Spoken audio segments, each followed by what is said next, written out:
Hello बच्चों, आज हम chapter 4 carbon and it's compounds, carbon एवं उसके यौगिक के फर्स्ट पार्ट में bonding in carbon the covalent bond, carbon में आबंधन सहसंयोजी आबंध को समझेंगे। जैसा कि हम जानते हैं कि कार्बन जो कि एक नॉन मेटल है और धातु, इसका संकेत C एवं एटॉमिक नंबर परमाणु संख्या 6 होता है। कार्बन एक लैटिन वर्ड कार्बो से बना है, जिसका अर्थ होता है कोल। बच्चों, अर्थ क्रस्ट जो भूपर पट्टी है और एटमॉस्फेयर यानी वायुमंडल में कार्बन अल्प मात्रा में उपस्थित है। भूपर पट्टी में खनिजों जैसे कार्बोनेट, हाइड्रोजन कार्बोनेट, कोयला एवं पेट्रोलियम के रूप में केवल 0.02% कार्बन उपस्थित है तथा वायुमंडल में 0.03% कार्बन डाइऑक्साइड उपस्थित है। इस चैप्टर में हम कार्बन के गुणों का अध्ययन करेंगे। तो चलिए, जो हमारा पहला सब टॉपिक है bonding in carbon the covalent bond यानी कार्बन में आबंधन सहसंयोजी आबंध, उससे समझते हैं। बच्चों, पिछले चैप्टर के वीडियो में हमने आयनिक कंपाउंड्स के प्रॉपर्टी के बारे में जाना था। हमने देखा था कि आयनिक कंपाउंड के गलनांक एवं क्वथनांक यानी melting point and boiling point उच्च होते हैं। साथ ही ये विलयन यानी सॉल्यूशन में गलित अवस्था में विद्युत चालन करते हैं। हमने सेकेंड चैप्टर में देखा कि अधिकांश कार्बन यौगिक अच्छे विद्युत चालक नहीं होते हैं। इन यौगिकों का मेल्टिंग पॉइंट एवं बॉइलिंग पॉइंट आयनिक कंपाउंड के मेल्टिंग पॉइंट तथा बॉइलिंग पॉइंट की तुलना में काफ़ी कम है।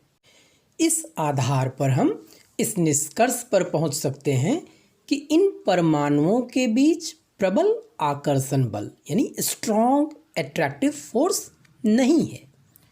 चूँकि अधिकांशतः ये यौगिक विद्युत के कुचालक होते हैं, अतः हम इस निष्कर्ष पर पहुंच सकते हैं कि इन यौगिकों के आबंधन यानी बॉन्डिंग से किसी आयन की उत्पत्ति नहीं होती है। बच्चों, क्लास 9 में हमने विभिन्न तत्वों की संयोजन क्षमता तथा संयोजकता इलेक्ट्रॉन यानी वैलेंस इलेक्ट्रॉन के बारे में भी समझा था। अब हम कार्बन के इलेक्ट्रॉनिक विन्यास के बारे में अध्ययन करेंगे। कार्बन का परमाणु संख्या जो है वो कितना है? 6। तो जब हम इसका इलेक्ट्रॉनिक विन्यास करते हैं तो फर्स्ट सेल जो के सेल है उसमें 2 इलेक्ट्रॉन और एल सेल में 4 इलेक्ट्रॉन। तो जैसा कि आपको पता है कि जो आउटर मोस्ट यानी बाहर में जितना इलेक्ट्रॉन है वो कौन सा इलेक्ट्रॉन है? संयोजी इलेक्ट्रॉन। और जो इनर सेल में जो इलेक्ट्रॉन है वो क्या है? Core electron. अब क्या है कि ये कार्बन जो है इनर्ट गैस कॉन्फ़िगरेशन प्राप्त करने के लिए यानी जो आउटर मोस्ट सेल है, हमने पढ़ा है कि संयोजकता क्या होता है? Combining capacity of an element, यानी इलेक्ट्रॉन लूज करके या गेन करके वो स्टेबल होना चाहता है कोई भी तत्व। तो इसके आउटर सेल में 4 इलेक्ट्रॉन है, तो ये क्या करेगा? या तो 4 इलेक्ट्रॉन लूज करेगा और या 4 इलेक्ट्रॉन गेन करेगा। अगर 4 इलेक्ट्रॉन लूज करता है तो ये क्या होगा? C4+। और अगर 4 इलेक्ट्रॉन गेन करता है तो क्या होगा? C4-, जो कि इम्पॉसिबल है। इसलिए इम्पॉसिबल है कि यहाँ अगर ये 4 इलेक्ट्रॉन अगर लूज करता है तो इसमें जो कार्बन का जो प्रोटॉन का संख्या है वो उसका न्यूक्लियस 2 ही प्रोटॉन उसमें बचेगा, जो कि इम्पॉसिबल है। उसके लिए बहुत ज़्यादा एनर्जी चाहिए। उसी तरह से अगर ये 4 इलेक्ट्रॉन जो है एक्सेप्ट करता है तो इसका जो न्यूक्लियस है इसमें कितना इलेक्ट्रॉन हो जाएगा? 10 इलेक्ट्रॉन हो जाएगा, क्योंकि 4 ये लेगा तो 8 और 2 10। इसके लिए भी बहुत ज़्यादा एनर्जी की जरूरत पड़ेगी, जो कि इम्पॉसिबल है। तो फिर इस समस्या का समाधान क्या है कि कार्बन जो है वो साझेदारी करके अपने ऑक्टेट को कंप्लीट करेगा।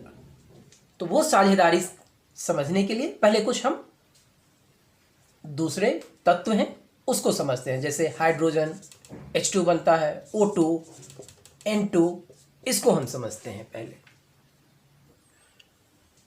अब जैसे हम हाइड्रोजन अणु को लेते हैं, इसमें जानते हैं कि हाइड्रोजन का परमाणु संख्या कितना है, 1। तो इसका जो इलेक्ट्रॉनिक विन्यास है यानी K सेल में इसमें एक ही इलेक्ट्रॉन है, इसको एक इलेक्ट्रॉन और मिल जाए तो क्या होगा, ये स्टेबल हो जाएगा, इनर्ट गैस कॉन्फ़िगरेशन हो जाएगा इसका। तो H2 में यानी एक हाइड्रोजन का एक इलेक्ट्रॉन है जो K सेल में है और दूसरे हाइड्रोजन में भी एक इलेक्ट्रॉन है जो उसके K सेल में है। अब क्या करेगा कि ये एक इलेक्ट्रॉन इससे साझा करेगा और ये अपना एक इलेक्ट्रॉन इससे साझा करेगा, जो कि आप यहां देख रहे हैं कि हाइड्रोजन जो है एक इलेक्ट्रॉन सेकेंड इस हाइड्रोजन से साझा कर रहा है और ये हाइड्रोजन इससे साझा कर रहा है। तो यानी इसका भी ऑक्टेट कंप्लीट हो गया और इसका भी ऑक्टेट कंप्लीट हो गया। तो ये बन गया H2 जिसमें एक एक इलेक्ट्रॉन साझा किया है, इसलिए हाइड्रोजन और हाइड्रोजन के मिड में एक सिंगल बॉन्ड हो गया। दूसरा एक एग्जांपल देखते हैं, जैसे ऑक्सीजन O2। तो ऑक्सीजन का जो एटॉमिक नंबर होता है वो कितना है, 8 और इलेक्ट्रॉनिक कॉन्फ़िगरेशन 2, 6। तो आउटरमोस्ट सेल में कितना इलेक्ट्रॉन है इसका, 6 और संयोजकता इसकी कितनी है, 2, क्योंकि 2 इलेक्ट्रॉन अगर इसको मिल जाएगा तो ऑक्टेट कंप्लीट हो जाएगा। तो एक ऑक्सीजन का कॉन्फ़िगरेशन यहाँ पे जो हम आउटरमोस्ट इलेक्ट्रॉन 6 है वो एक ऑक्सीजन का 6 इलेक्ट्रॉन यहाँ देख रहे हैं, और जो दूसरा ऑक्सीजन है ऐसे ही 6 इलेक्ट्रॉन दूसरे ऑक्सीजन में भी है।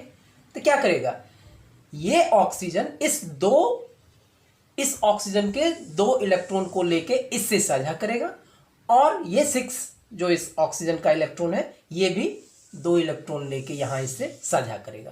तो इसको भी 8 इलेक्ट्रॉन और इसको भी 8 इलेक्ट्रॉन हो गया।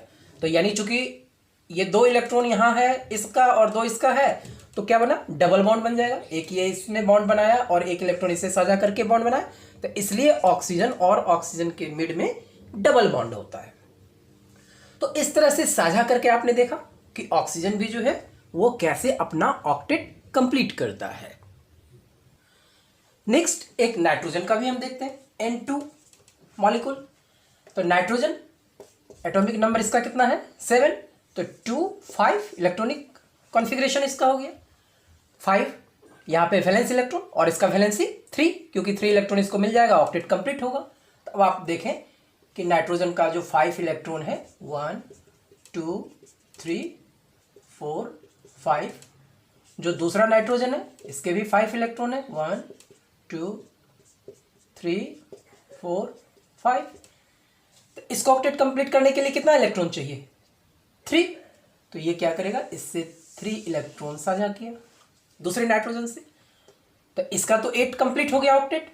ये नाइट्रोजन भी क्या करेगा, इससे 3 इलेक्ट्रॉन साझा करेगा, तो इसका भी ऑक्टेट कंप्लीट हो गया। यानी यहाँ पे 3 इलेक्ट्रॉन जो है दोनों नाइट्रोजन आपस में साझा कर रहा है। तो जो बॉन्ड बना वो क्या हो गया, N ट्रिपल बॉन्ड N, यानी N2 मॉलिक्यूल हो गया, जिसमें नाइट्रोजन और नाइट्रोजन के मिड में ट्रिपल बॉन्ड हो गया। इस तरह से आप एक देख सकते हैं कि इलेक्ट्रॉन साझा करके वो ऑक्टेट कंप्लीट कर रहा है।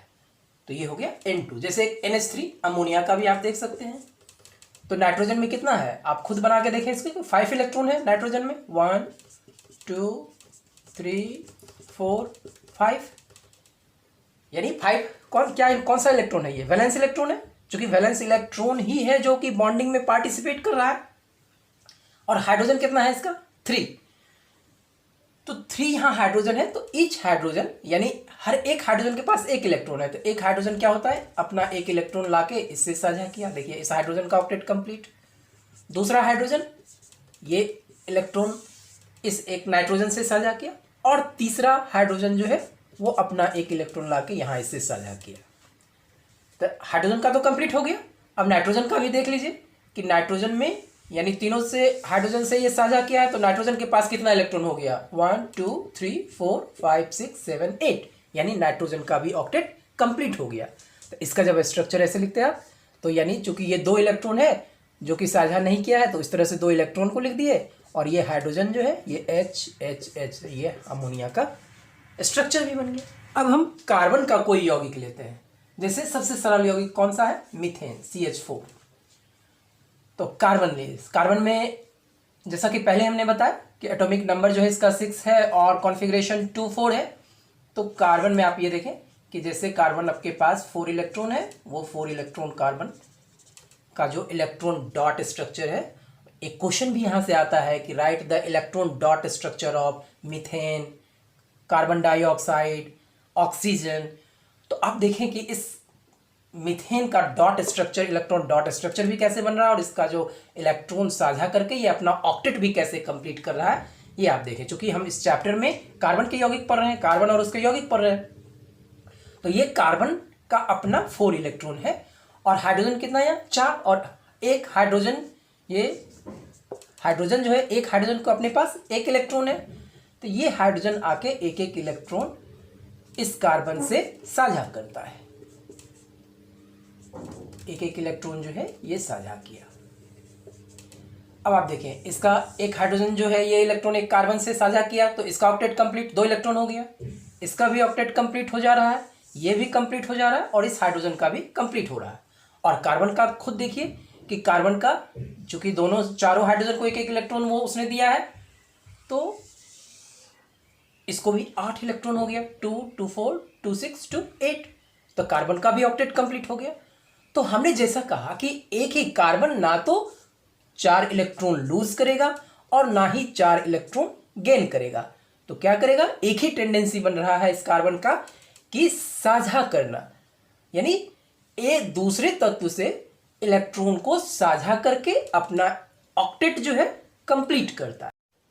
इस प्रकार 2 परमाणुओं के बीच इलेक्ट्रॉन के एक युग्म की साझेदारी के द्वारा बनने वाले आबंध यानी बॉन्ड को सहसंयोजी आबंध यानी कोवैलेंट बॉन्ड जो है कहते हैं। ये सहसंयोजी आबंध जो वाले अणु जो होते हैं, इसके भीतर में स्ट्रॉन्ग बॉन्डिंग होता है, लेकिन इसका इंटरमोलिकुलर फोर्स जो होता है उतना ही वीक होता है। यही कारण है कि इन यौगिकों के मेल्टिंग पॉइंट और बॉइलिंग पॉइंट यानी क्वथनांक और गलनांक कम होते हैं। चूंकि परमाणुओं के बीच में इलेक्ट्रॉन की साझेदारी होती है और आवेशित कण बनते हैं, तो सामान्यतः ऐसे सहसंयोजी यौगिक विद्युत के कुचालक होते हैं। तो बच्चों, ये था bonding in carbon, the covalent bond. अब आप कुछ क्वेश्चन जैसे कार्बन डाइऑक्साइड का सल्फर S8 का इलेक्ट्रॉन डॉट स्ट्रक्चर बना के देखें। हमारी मुलाकात फिर होगी इस चैप्टर के 2nd एपिसोड में। धन्यवाद।